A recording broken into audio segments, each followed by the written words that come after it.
On the life of Beethoven. I am not quite sure if there's anyone out there who has not heard of Beethoven. Many, I am sure, probably do not even know who he was or what he did, but have somehow or the other heard of him. Well, they cannot be blamed entirely, for Beethoven was born in the late 18th century and died in the early 19th century. But, fortunately for us, history has been kind to Beethoven. Unlike the fate of so many other men and women of the past, history has not forgotten him or his achievements.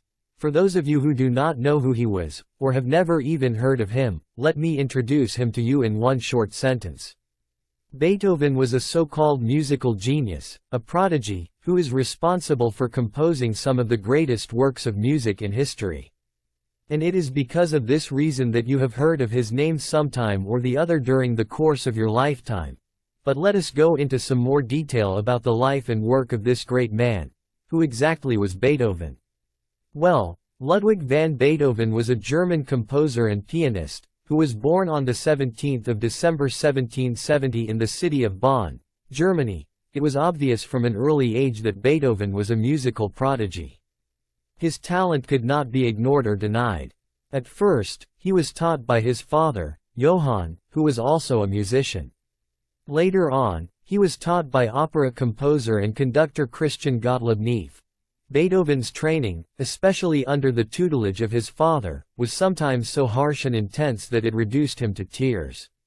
This was mainly because his father had recognized his obvious talent and aptitude for music. His father was also inspired by the way Mozart's father, Leopold Mozart, had promoted his son as a child prodigy to great success, and he looked to do the same for his son. As the young Beethoven's training widened, he was taught by other teachers such as Tobias Friedrich Pfeiffer, a family friend, who would, or so it is said, often drag Beethoven from his bed in the middle of the night to practice, as he himself was an insomniac. Obviously, I cannot vouch for the accuracy of this story, and so I shall leave it to each one of you to take a call and decide for yourselves. Whatever satisfies you is fine by me. For his first public performance in March of 1778, Johann promoted a then 7-year-old Beethoven as a 6-year-old child prodigy. 5 years later, in 1783, after being taught composition by Neef, Beethoven's first published work, a set of keyboard variations, appeared. He was only 12. Beethoven soon began working with Neef as an assistant organist of the court chapel and then went on to publish his first 3 piano sonatas. He had made such an impression at such a young age that in 1783 his name appeared in a German music magazine for the first time. The article, dedicated to the 12-year-old Beethoven, praised him as a promising talent who played the piano skillfully and with power, also mentioning that the chief piece he played was Sebastian Bach's The Well-Tempered Clavier. The following years were nothing extraordinary for Beethoven, one may assume. Although he was considered a prodigy, his initial works did not attract much attention. Even worse, his mother died in 1787, when he was 16. 2 years later, his father was forced to retire from the service of the court due to his alcoholism, as a result of which Beethoven was paid half of his father's pension to look after the family. He was also forced to begin teaching, something that he hated, and playing viola in the court orchestra. So many sudden changes and tragedies kept Beethoven away from composing during this period, because of which it is quite difficult to find any record of Beethoven's activities as a composer from 1785 to 1790. Playing viola in the court orchestra gave him good experience with a variety of operas, including the ones composed by greats such as Italian composers Giovanni Paisiello and Christoph Gluck, as well as the great Wolfgang Mozart. The experience he gained while playing at the court greatly influenced his later compositions. He went on to compose several works between 1790 and 1792, all of which was proof of his newfound range and maturity. And though these works were not published at the time, they betray the style that would one day define Beethoven's work as distinct from the classical tradition. During the early 1790s, Beethoven met and made the acquaintance of several people who would go on to become an important part of his life. While teaching piano to some of the children of the von Breuning family, he met and befriended German physician Franz Wegeler, who was then a young medical student. The two would go on to become lifelong friends. It was at von Breuning's house that Beethoven met Count Waldstein, who quickly became his friend and patron. Waldstein supported the young Beethoven financially and even commissioned his first work for the stage, the Ballet Musik zu einem Ritterballett in 1791. Beethoven, in spite of his apparent mastery over his craft at such a young age, was yet to garner the reputation for which history would come to remember him. In November 1792, Beethoven, aged 21, left his native Bonn for Vienna. Soon after arriving there, he learned of his father's death. Beethoven had no intention of establishing himself as a composer right away. Instead, he took his time to study the works of the masters before him and focused on performances. He studied under the tutelage of Austrian composer Franz Joseph Haydn and Austrian violinist Ignaz Schuppanzigh. A couple of years into his stay in Vienna, Beethoven continued to study under the guidance of various teachers as Bonn fell to the French in October 1794. He had no desire to go back to Bonn now. His talent and genius had been recognized by several Viennese noblemen, who willingly offered him financial support and gave him the opportunity to perform.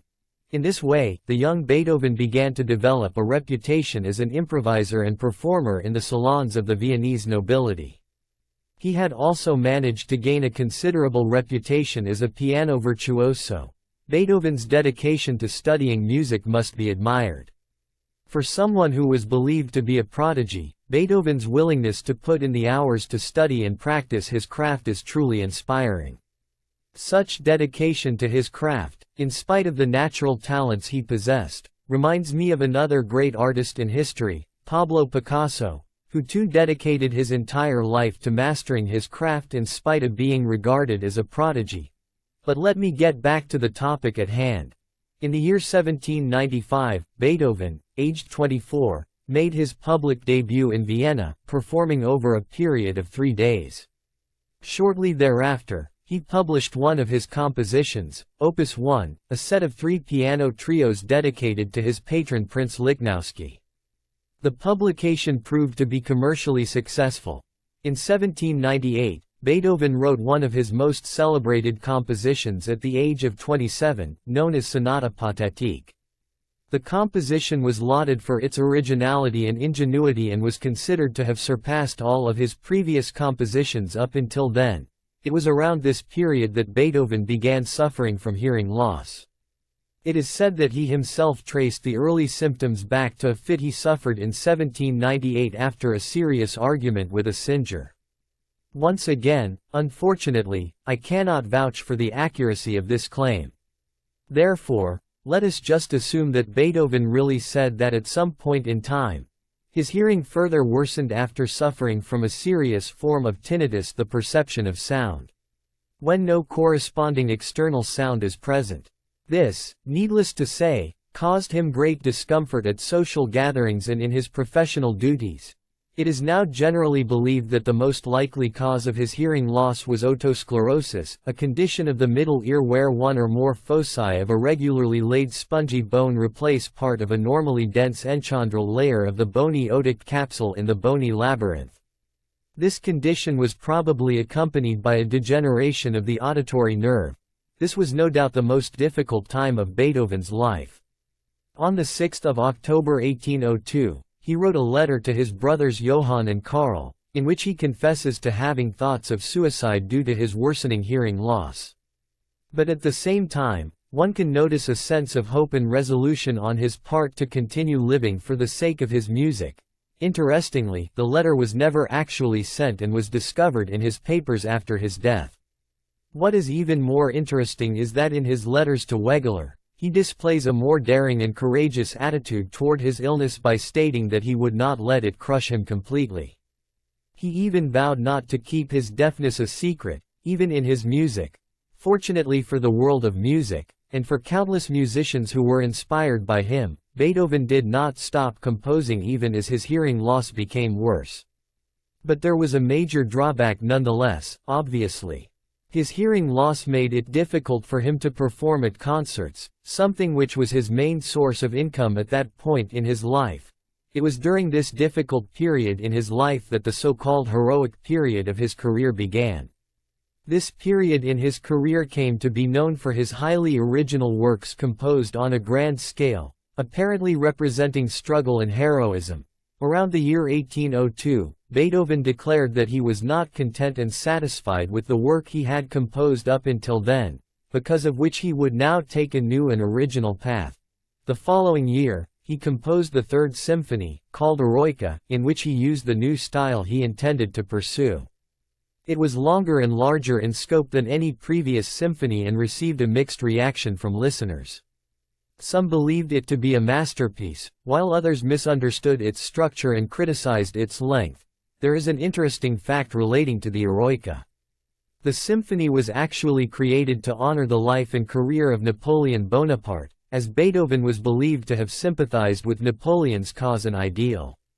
He had even initially named the symphony Bonaparte instead of Eroica, but later decided against it after Napoleon declared himself emperor in 1804. Beethoven cancelled Napoleon's name from the manuscript's title page and named it Eroica, with a subtitle that simply said to celebrate the memory of a great man.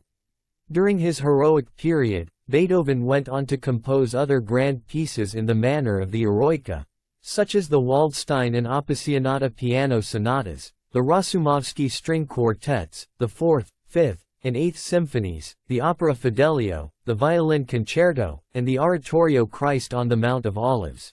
These works are now widely regarded as masterpieces and are some of his most celebrated works. These works were not only famous for their grand scope but also for their originality, which was radical and revolutionary for the times. During this period, many critics and listeners began regarding Beethoven as the greatest of the Romantic composers, even ahead of greats like Mozart and Haydn. One can learn a great lesson from what Beethoven created and achieved in this so-called heroic period. Not only did he overcome the crippling effects of his deafness, something which would have ruined the spirits of most musicians, but he was also bold enough to strike open an entirely new musical path by breaking away from the old traditional one. He was courageous enough to innovate and revolutionize. Breaking away in this way from the traditional path and making and treading on his own path made him a true pioneer of the times. In the year 1809, the chaos that ensued as the war approached Vienna affected Beethoven's output. However, he did manage to compose Emperor Concerto, which was his Piano Concerto No. 5, and a piano sonata named Les Adieux, the Farewell, which was dedicated to his patron Archduke Rudolf, who fled Vienna along with the imperial family as the French approached the city. He also composed String Quartet No. 10 and Piano Sonata No. 24. The occupation of Vienna by the French disrupted the social and cultural life of the city. Beethoven also became ill during this period. Due to these issues, he was not able to remain as prolific as before. In 1813, after the coalition led by the Duke of Wellington, Arthur Wellesley, defeated Napoleon's army at the Battle of Vittoria, Beethoven was inspired to compose a piece commemorating the victory, called Wellington's Victory or Battle Symphony. After the work was first performed in December of 1813, it received frequent requests for repeat performances at Beethoven concerts. These concerts became so popular and brought him so much financial success that he was able to buy bank shares that would eventually turn out to be his most valuable assets at the time of his death. These concerts also served to increase his popularity among the nobility, statesmen, and the public. It was during this period that Beethoven began using ear trumpets designed by German inventor Johann Mielzel for conversation. Around this time, Beethoven stopped his solo performances due to his worsening hearing loss. Family problems, legal issues, and poor health contributed to a decline in his productivity. And although he managed to write a few compositions in spite of all these problems, they mostly paled in comparison to his previous works. By the year 1823, he had completed 3 major works: the Ninth Symphony, Missa Solemnis, and the Diabelli Variations, all of which he had been working on for a few years. These works resulted in a resurgence in his popularity. The Missa Solemnis and the Ninth Symphony were first performed to great acclaim and applause. It is said that Beethoven's hearing loss had become so bad that he was not even aware of the applause in the theater until he was turned to witness it. These works were regarded as the work of a pioneering genius, who was a master of his craft. Beethoven's second concert performing these works was not as successful in terms of attendance and not much money was made from it. This concert would be his last public concert. In his final years, his health began to fail again, leaving him almost constantly ill. Still, ever the true artist, he continued to compose music in spite of his failing health. In his final days, several of his old friends and patrons paid him a visit to be by his side. On the 26th of March 1827, Beethoven, aged 56, passed away. He had suffered from serious liver damage brought on due to his heavy alcohol consumption and dilation of the auditory and other related nerves. His funeral procession, held 3 days later in Vienna, was attended by around 10,000 people. He was buried at the Waring Cemetery, northwest of Vienna. At the time of his death, he was regarded as one of the greatest musicians and composers in all of Europe. His works had been published with much success and acclaim in other European countries like Britain and France. One can learn so many important lessons from the life of this great man.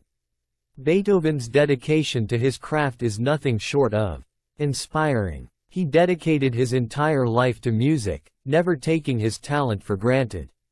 He spent his life studying music, studying the old masters, practicing and perfecting his craft, and even innovating in it. And like the true artist that he was, he forged his own path in the world of music, breaking away from the old traditionally trodden path. In short, he created something new for others to work on and build upon. He became a pioneer, a master. Beethoven's deafness did not stop him from composing music. His frequent illnesses did not stop him either. And neither did his family problems or any other personal issues. He just kept going forward, never stopping or stagnating. He kept on creating as if he was born on this earth to do just that and nothing else. Music was the ultimate purpose of his life. What can be more inspiring than that for any artist out there? If a so-called genius, a so-called prodigy, willingly worked so hard and so consistently at his craft, then what excuse do other artists have for not doing the same? Beethoven's life must serve as an example to all artists out there, proving that, just as in the case of every other so-called genius in history, hard work, dedication, patience, consistency, and discipline beats raw prodigious talent in the long run. If one must succeed at one's craft, one must necessarily put in the hours to master it. There are no shortcuts in life, even if one happens to be a genius.